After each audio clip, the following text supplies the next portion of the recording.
के मेयार पर पसंद किया होता तो आज वो तुम्हारी बहू नहीं तुम्हारी बेटी बनकर खिदमत कर रही होती। जैसी तुम्हारी नीयत होगी वैसे ही मिलेगा। हाँ, यहाँ पर ये तमाम खुराफात को खत्म करने के लिए आज मैं तफसील से थोड़ी बात करूंगा। मेरे दिल में जो कुछ भी भड़ास है मैं निकाल लूंगा सिगोरा वालों के पास, इसलिए कि मेरे भाई के घर में शादी है आज, तो मैं जितना बोल सकता हूं बोल लूंगा। नहीं, महफिलों में हो सकता है वो लोग चिढ़ जाएं, और यहाँ मुफ्ती जफर साहब चिढ़ भी जाएं तो मुझे फर्क नहीं पड़ता। मेरे अजीजों, इन खुराफात का खात्मा कब होगा मुझे बताओ। अगर तुम्हारे जरिए से नहीं हो सकता तो क्या गैर आकर के हमारी ये खुराफात को खत्म करेंगे? हम में से नौजवान ऐसे होने चाहिए जो इन खुराफात को खत्म करें। और अगर कोई नौजवान बच्चा उठता भी है, कुछ इलाकों में ऐसे है, हमारे शागिर्द भी हैं, कुछ हमारे मुरीद भी हैं, वो नौजवान ये अज़्म करके रहते हैं कि नहीं हज़रत हम शादी करेंगे तो हुजूर की सुन्नत पर करेंगे। ये चलता रहता है, ठीक ठाक चलता रहता है। शादी के 2-3 दिन बाद वो बेचारा ढीला पड़ जाता है, 2-3 दिन पहले ढीला पड़ जाता है। कहा कि अब तक जो हौसला था वो कहां गया?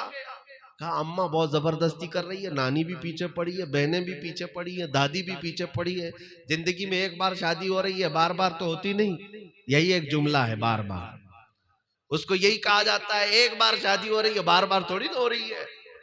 तो वो एक बार के चक्कर में उसको क्या क्या बनाया जाता है। उसे बंदर भी बनना पड़ता है, कुत्ता भी बनना पड़ता है, सब बनना पड़ता है। और बेचारा ये दूल्हा ये समझ भी नहीं पाता कि उसके साथ क्या क्या हो रहा है।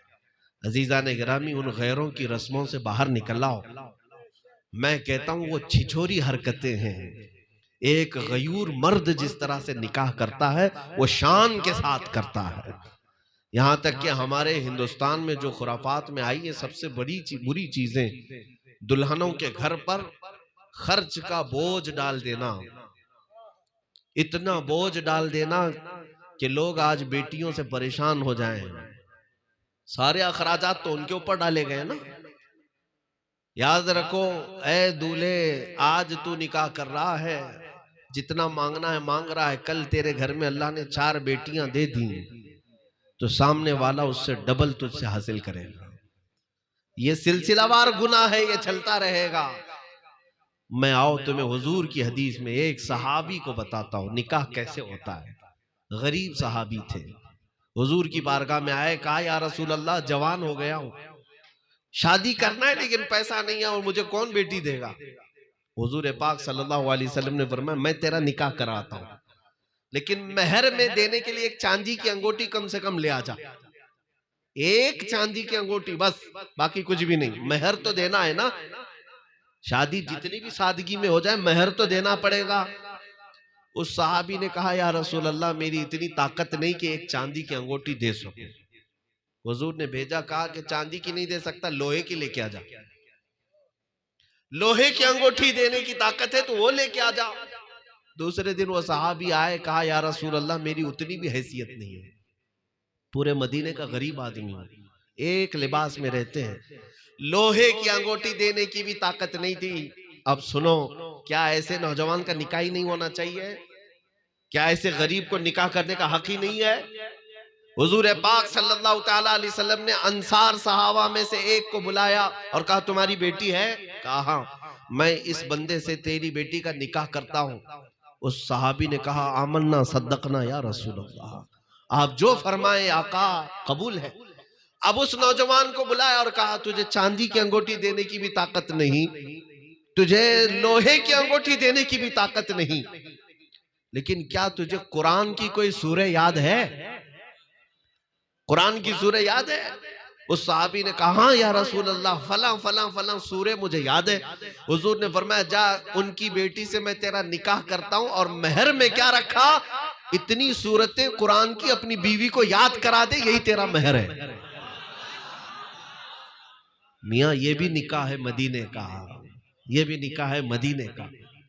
उस सहाबी का निकाह हुजूर ने सिर्फ कुरान की सूरतों पर करवा दिया।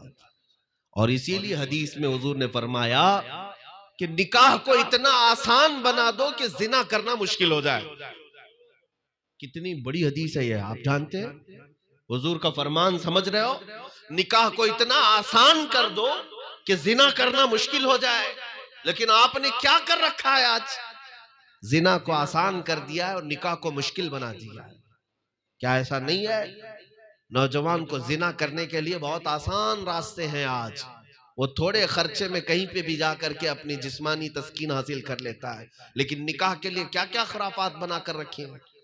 इतना पैसा होना चाहिए, इतना जहेज होना चाहिए, इतने सारे इंतजामात होनी चाहिए। जब तक ढोल बाजे नहीं आएंगे, जब तक बैंड बाजे नहीं आएंगे, पटाखे नहीं उड़ेंगे, लोगों के साड़ी घरों में कपड़े नहीं आएंगे, तब तक शादी नहीं होगी। जितना बोझ करते जाओगे उतने गुनाहों में मुब्तला होते जाओगे। और उम्मत इन खुराफात में जब लग जाएगी तो मेरे अजीजों, ये ऐसी घुन है, ये ऐसा कीड़ है, जैसे गेहूं को पूरा कीड़ खा जाता है, ऐसे तुम्हारे पूरे मोहल्लों को खा जाएगा। इसको निकालो, अपने मुआशरे से निकालो। और मैं बारहा कहता हूं अपने नौजवानों को, जहेज मांगने की रस्म ये बहुत बुरी बला है। ऐ नौजवानों, अल्लाह ने तुम्हें मर्द बनाया है, मर्द बनाया है, मोहताज भिखारी नहीं बनाया। जो किसी बाप की बेटी से मांगते हो, बाइक चाहिए, कार चाहिए, फ्रिज चाहिए, वॉशिंग मशीन चाहिए, गद्दा चाहिए, अरे मियाँ लिस्ट तैयार की जाती है जहेज की। नौज़ बिल्लाहि मिन ज़ालिक। तुम्हें पता भी है, तुम एक बाप से उसका कलेजे का टुकड़ा ला रहे हो घर पे। किसी बाप को जाकर के पूछना बेटी को रुखसत करने का वक्त क्या होता है। अगर तुम्हारे घरों में बेटियां रुखसत हुई होंगी ना, याद आएगी बात। जब एक बाप अपने 18 साल 20 साल की बच्ची को रुखसत करता है, उसकी आंखें दुखती रह जाती हैं, दिल धड़कता रह जाता है। वो जवान बेटी घर से जा रही होती है। इतना क्या कम है कि उसने अपना कलेजा का टुकड़ा निकाल कर तुम्हें दे दिया, फिर तुम उससे उसका माल पूछते हो, उससे जायदाद पूछते हो कि मुझे जहेज में बाइक चाहिए, कार चाहिए, फला फला चाहिए। मैं तो अक्सर ये कहा करता हूं, मेरे जुमले हो सकता है कड़वे लगे, ऐसे लोगों को चाहिए कि वो एक कटोरी ले ले और घर घर मांगे, या किसी मस्जिद के किनारे बैठ जाए, हर जुम्मा के बाद बहुत जहेज मिल जाएगा। लोग सिक्के सिक्के डालते जाएंगे, चंद जुमा के बाद तुम्हारे पास पैसे आ जाएंगे। अगर तुमको लगता है नहीं ये भीख है, भिखारी नहीं हूं मैं, तो मेरे अजीजों फिर ससुर से क्यों भीख मांगते हो? ये बहुत बुरी बला है, इस चीज को खत्म करो। होना तो ऐसा चाहिए नौजवान ये कहे, दुल्हन मैं ला रहा हूं, अल्लाह ने मुझे मर्द बनाया, अपने हाथों से कमाऊंगा और उसे खिलाऊंगा। मेरे आका सल्लल्लाहु अलैहि वसल्लम ने फरमाया, सबसे अफजल सदका क्या है पता है? सदका करते हैं ना आप, सदका करते हैं ना? सबसे अफजल सदका मेरे आका ने फरमाया, तुम्हारे हाथों की कमाई का एक लुकमा अपनी बीवी को खिलाना सबसे अफजल सदका है। अपनी बीवी को अगर खिलाया एक लुकमा, वो सबसे अफजल सदका है। और तुम्हें अंदाजा भी नहीं। लेकिन उन लोगों की जिंदगी अजीरन है जो अपने ससुराल के पैसों पर जी रहे हैं। उनको बिजनेस खड़ा करने के लिए भी साल साल पर अपनी बीवी को मैके भेजना पड़ता है। डरा धमका करके बीवी को भेज दिया, जा अपने बाप से इतने पैसे लेकर के आ जा। ये वो नाहंजार लोग हैं जो निठल्ले हैं, कामचोर लोग हैं, और भीख मांगने की उनकी फितरत है। बस इज्जत वाले भिखारी हैं। हाँ, यानी घर घर नहीं मांगते, लेकिन अपने ससुराल से मांगते हैं। तुम्हें अंदाजा भी है अखराजात क्या क्या उन दुल्हन के घर वालों पर आते हैं। जब से रिश्ता तय होता है सारी चीजें तो उसी के घर पे हो रही हैं। मंगनी उसी के घर पर, शादी उसी के घर पर, तुम सारी बारात लेकर के उसी के घर पर गए, जहेज देना दुल्हन के घर वालों पर जिम्मेदारी। अरे दूल्हे को जोड़ा देना भी दुल्हन के घर वालों की जिम्मेदारी है ना। सारी चीजें वो, अरे बेटी पैदा हुई तो क्या गलती हो गई? क्या कसूर है उसका कि सारी चीजें वो अपने दामाद को ही दे रहा है? यही तो वजह थी कि अरब में अपनी बेटियों को जिंदा दफन करते थे लोग, कि कोई दामाद ही ना आए, कोई मांगने वाला ही ना आए। बच्चियों का दफन जो होता था वो एक बुरी रिवाज यही खौफ की वजह से थी। आज भी बहुत सारे ऐसे जाहिल इलाके हैं जहां अगर मालूम हो जाए पेट में बच्ची है, गिरा देते हमल।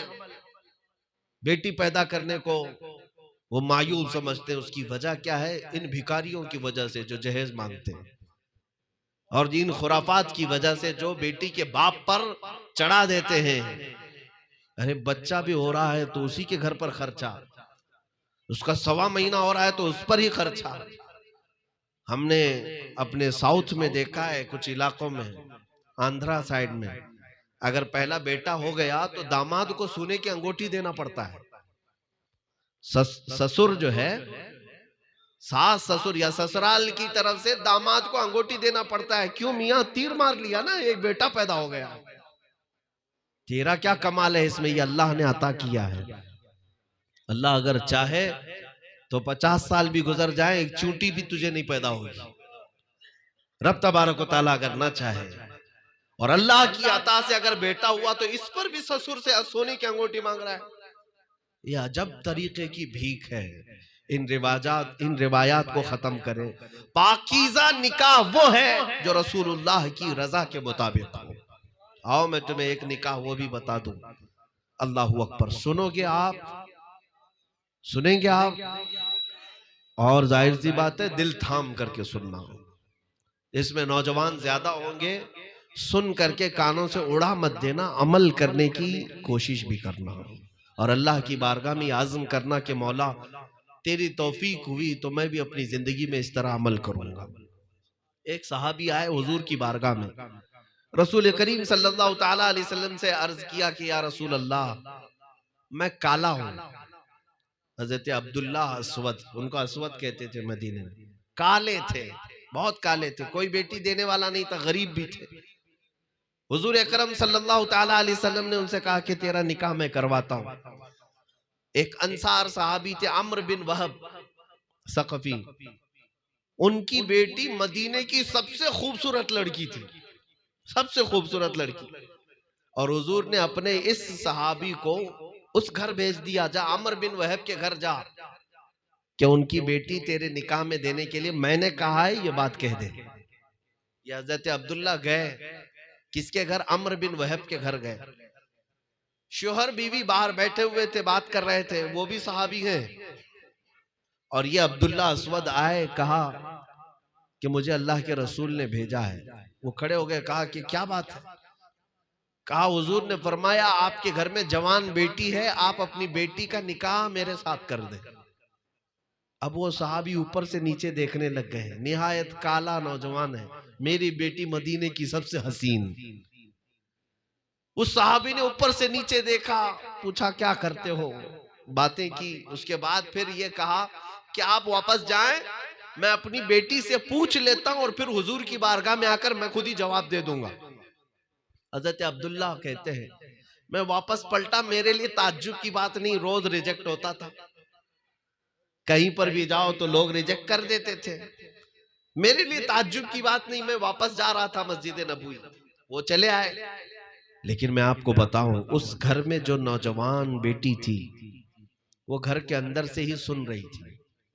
वो बाहर आई, पूछा अब्बा जान कौन आया था? वालिद ने कहा बेटी अब्दुल्लाह नाम का एक नौजवान आया तो निहायत काला है। कहा क्या कहने आया था? कहा तेरा रिश्ता मांगने आया था। किसने भेजा? कहा हुजूर ने। आपने क्या जवाब दिया? कहा मैंने सोचा कि तुझसे पहले रजा मालूम कर लूं, तेरा जोड़ होता है या नहीं, मेल खाता है या नहीं, दोनों की मैच होती है, मैचिंग होती है कि नहीं। उनकी बेटी उसी वक्त कहती है बाबा जान आपको पता है आपने कितनी बड़ी खता की है, अब्बा जान आपको पता है आपने कितनी बड़ी गलती की है, आपने आने वाले के चेहरे को देखा, भेजने वाले के चेहरे को नहीं देखा। कौन भेजा था उस नौजवान को, आपने ये नहीं देखा। उस खातून ने कहा अब्बा जान अगर उससे भी ज्यादा कोई काला हुजूर भेजते तो मैं जरूर उससे निकाह करती, इसलिए कि मेरे आका ने फरमाया तो अपनी सारी मर्जियां हुजूर के कदमों पर कुर्बान। बेटी का ये जवाब सुन करके बाप को एहसास हुआ, कहा कि मैं जल्द से जल्द जाता हूँ हुजूर की बारगाह में माफी मांगता हूँ, मुझसे खता हो गई। हुजूर के भेजे हुए गुलाम को मैंने वापस भेज दिया। वो दौड़े दौड़े मस्जिद नबवी आ रहे थे, रसूल करीम सल्लल्लाहु ताला अलैहि वसल्लम उस वक्त मस्जिद में बैठे और ये अब्दुल्ला अस्वद सुना रहे थे अभी कि हुजूर वहां गया था, उन्होंने वापस कर दिया है।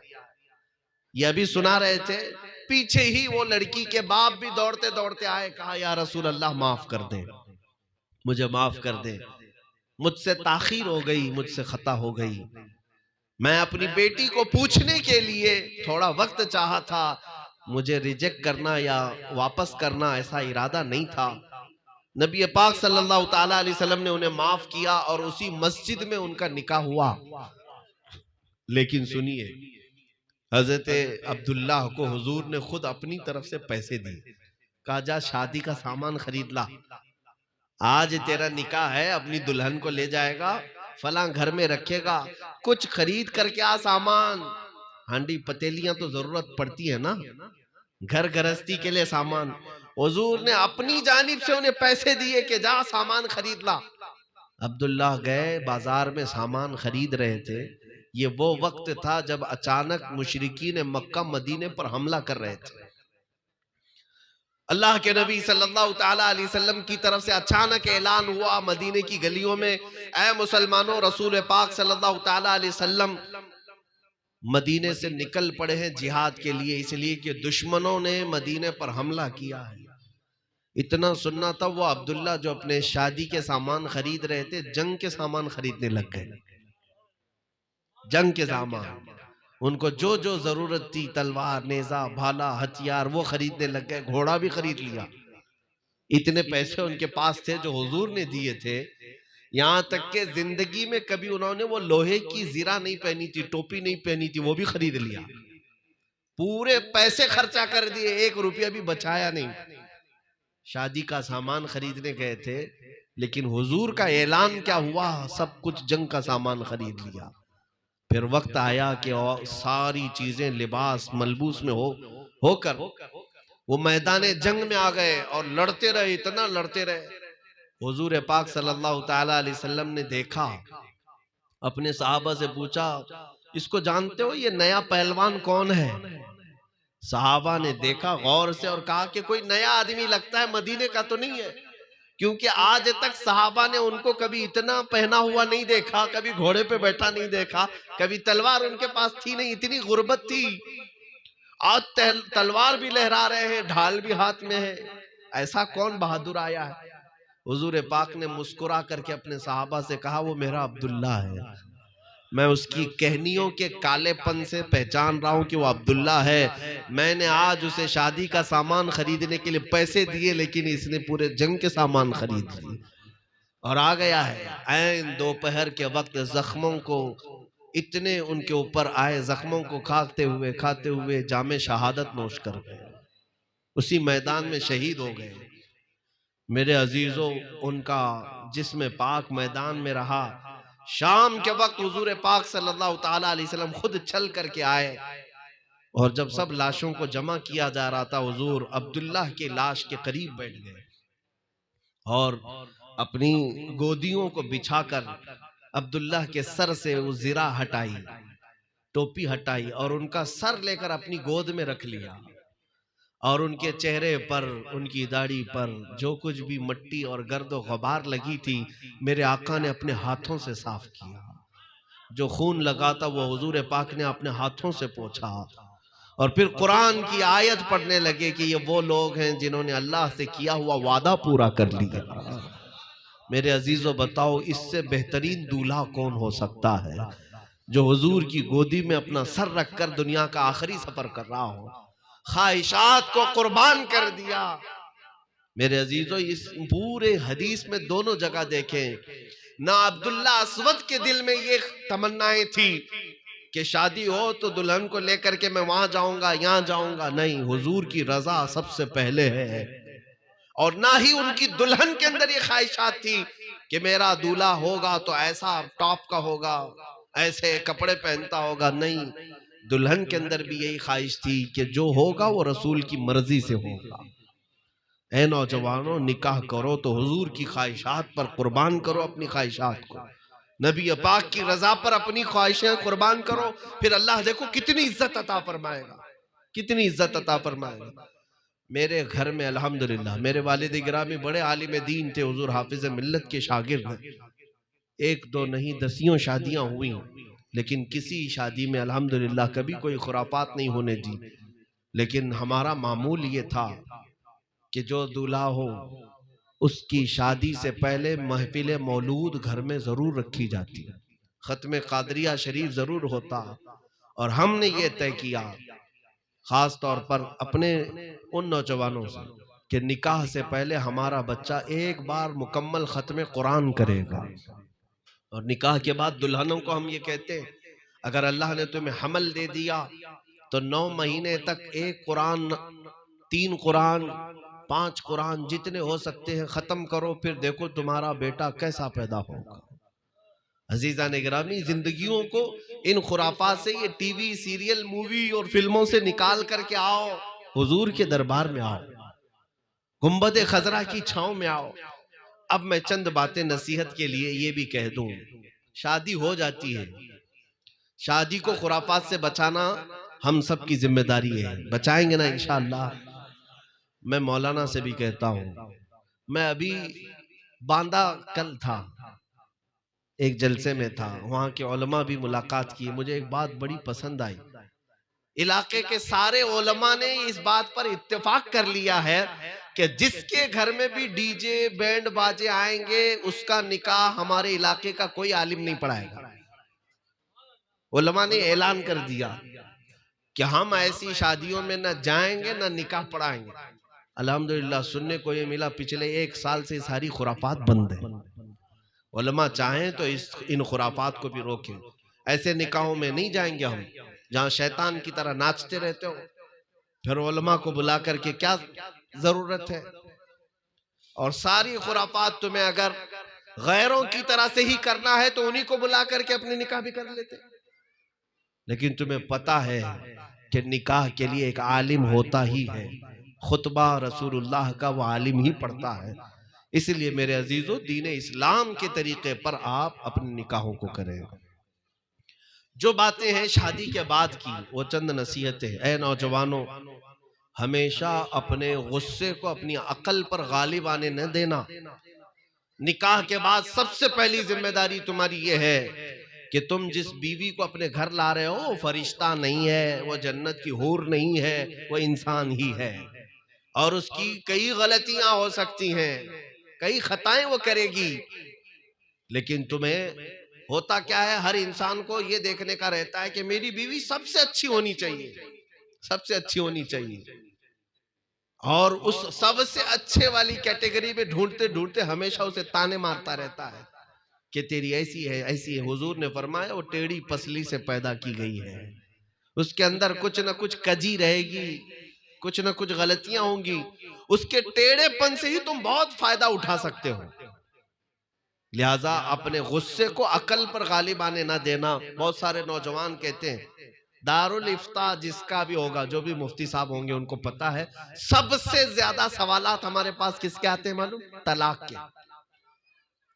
तलाक के मसाइल सबसे ज्यादा आते हैं कि गुस्से में लड़ाई चल रही थी, मैंने तलाक तलाक कह दिया है, गुस्से में था हजरत इसलिए मैंने तलाक कह दिया। आप कुछ हो सकता है, हम तो ये कहते हैं मियां प्यार में कौन तलाक देता है?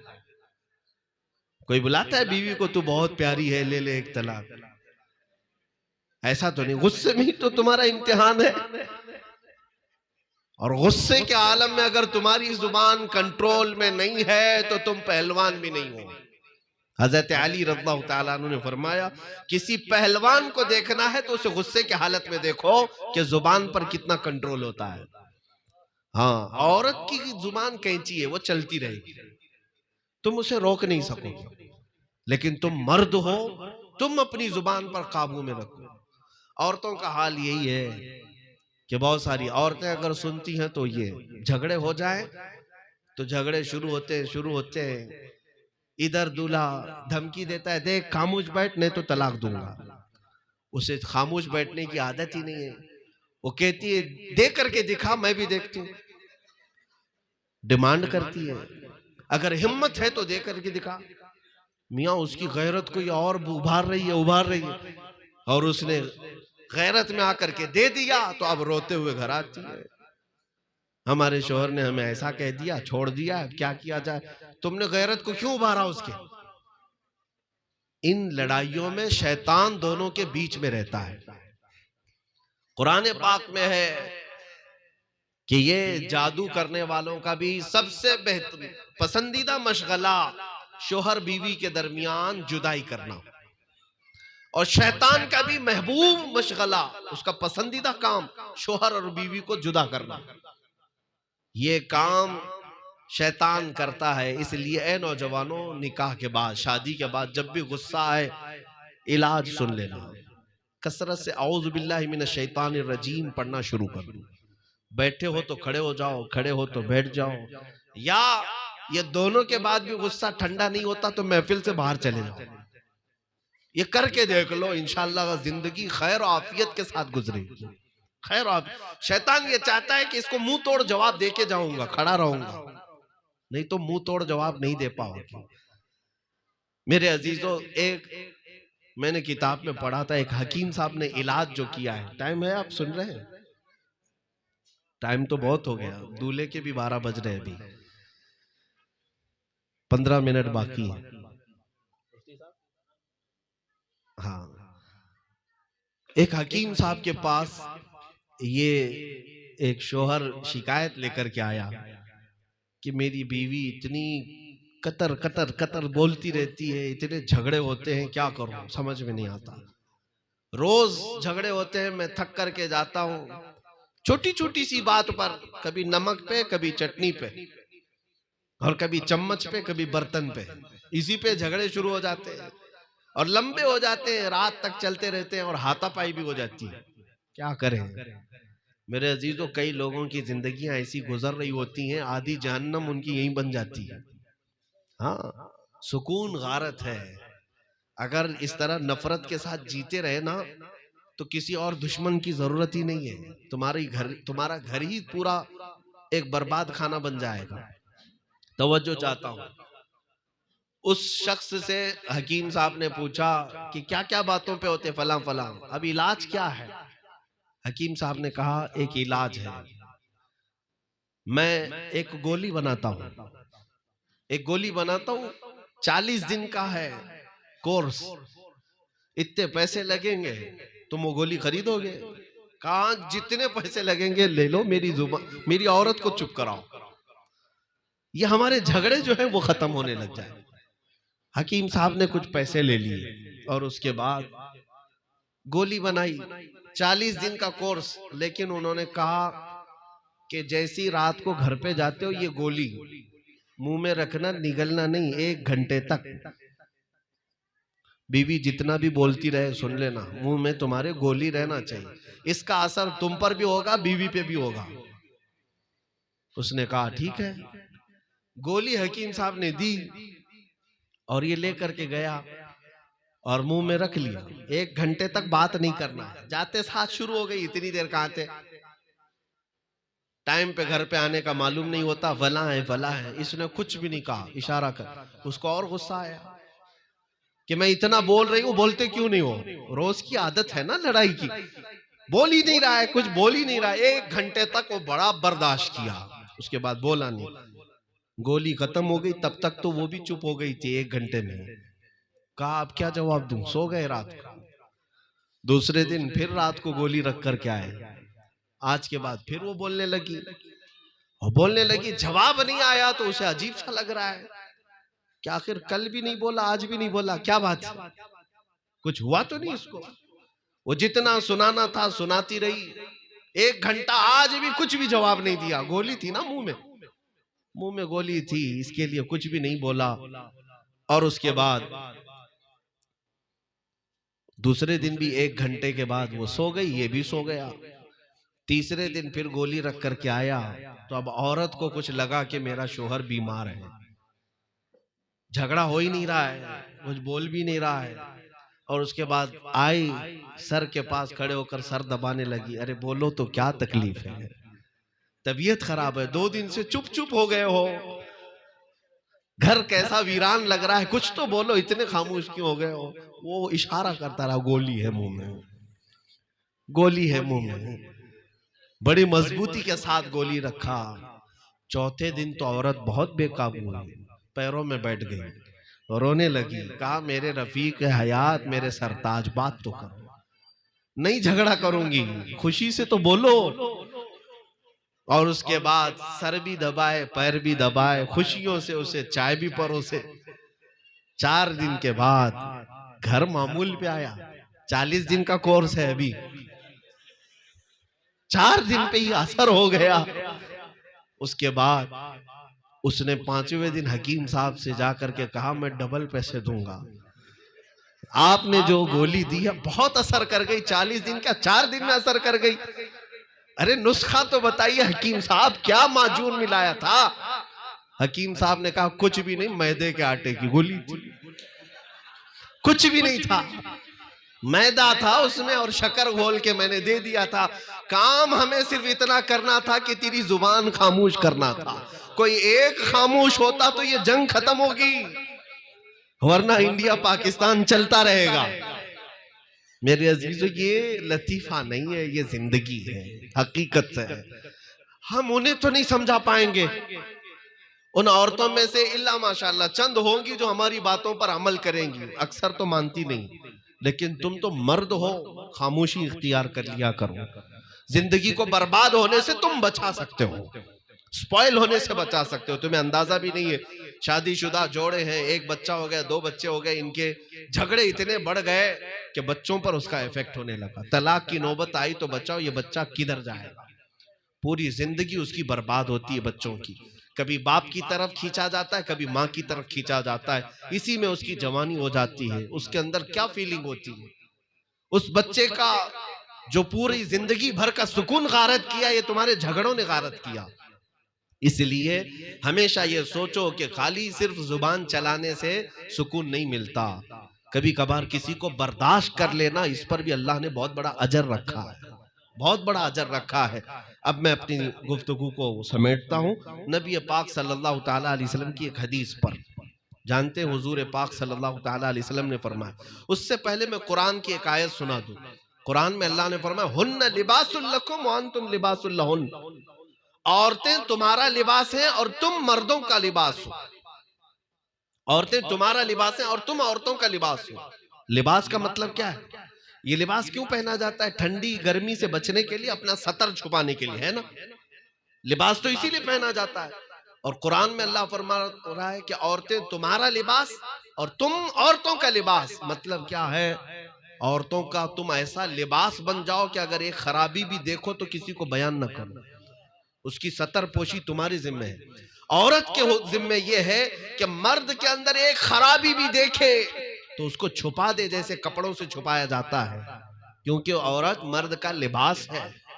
लेकिन यहाँ हालात ऐसे हैं कि कुछ नौजवान अपनी औरतों के किस्से दूसरों के सामने आकर के बयान करते हैं। ये सबसे खतरनाक किस्म के लोग हैं। इनके मुतालिक फरमाया गया, ये जहन्नमी लोग हैं, जो अपने राज की बातें औरतों के साथ होती हैं वो शेयर करते हैं ताकि लोगों के दिलों में गुनाहों की ख्वाहिशात पैदा हो। मुआज़ल्लाह रब्बिल आलमीन। वो मर्द नहीं होते, वो नामर्द लोग हैं जो अपनी औरतों की इज्जतों को इस तरह बाहर नीलाम करते हैं। एक दूसरे का आप लिबास हैं हर चीज में। और एक बात ये भी याद रखें कि दूल्हे ने अगर आज कबिल तू कह दिया ना कि मुझे कबूल है, तो क्या कबूल किया? लड़की को कबूल किया। कैसे? आज गोरी है, आज खूबसूरत है, तूने कबूल कर लिया। लेकिन एक बात याद रखना कि जिंदगी में अगर कभी काली हो गई तब भी इसी कबिलतू में ही रहेगी वो। आज सेहतमंद है, कल बीमार हुई तब भी तूने उसे कबूल किया है। उसकी बीमारी को भी, उसकी सेहत को भी, उसके अच्छेपन को भी, उसके कालेपन को भी, सबको तूने कबूल किया। इस एक जुमले की लाज रखना तेरा काम है।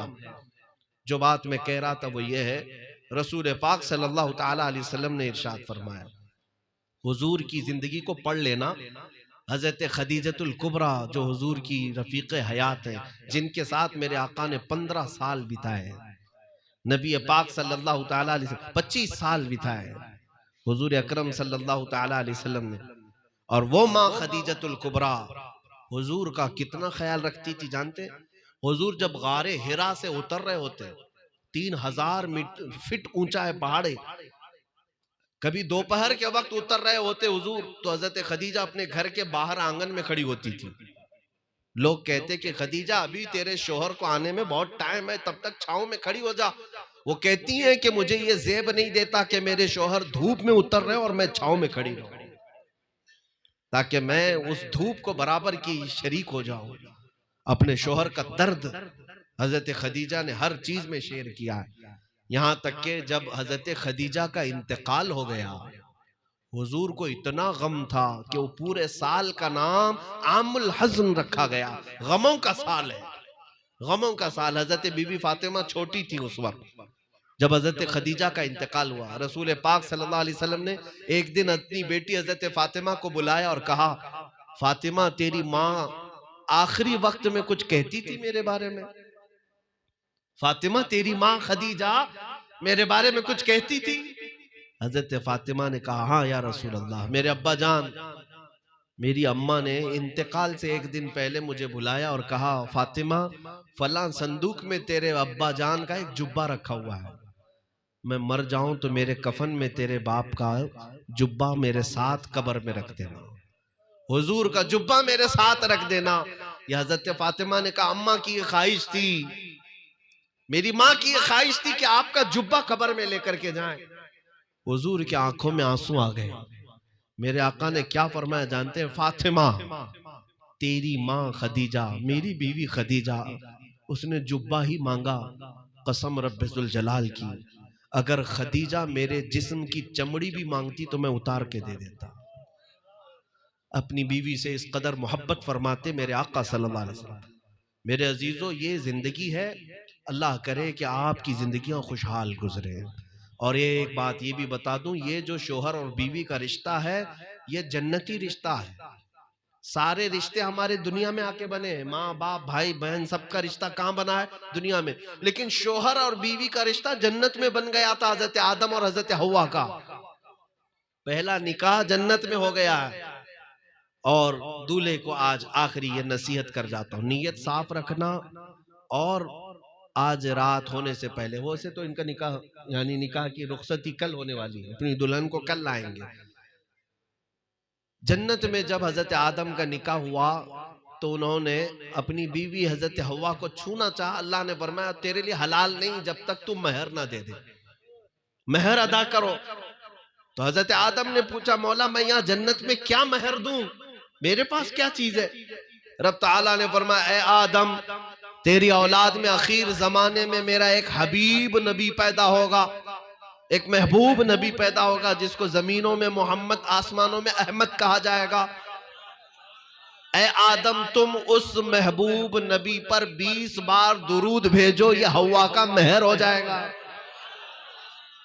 शेख अब्दुल हक मुहद्दिस देहलवी ने किताब में लिखा है अपनी। मेरे अजीजों, मैं ये दूल्हे से कहता हूं कि हो सकता है तुमने 51,786 रुपये महर लिखाया है, ये शरीयत का महर है, कानूनी महर है, ये भी दे देना। लेकिन रात होने से पहले पहले मेरे मुस्तफ़ा की बारगाह में अपने मुमकिन ताकत के भर दुरूद भी भेज देना, ताकि जन्नती महर भी अदा हो जाए, कानूनी महर भी अदा हो जाए। अल्लाह ताला इस निकाह को नजर बद से महफूज फरमाए। नौजवानों को मौला मेरे हबीब पाक की सुन्नतों पर अमल की तौफीक अता फरमाए। व आखिरु दावाना अल्हम्दुलिल्लाहि रब्बिल आलमीन। मैं खुतबे निकाह की तिलावत करता हूँ और उसके बाद हम ईजाब व कबूल हो जाएगा। फिर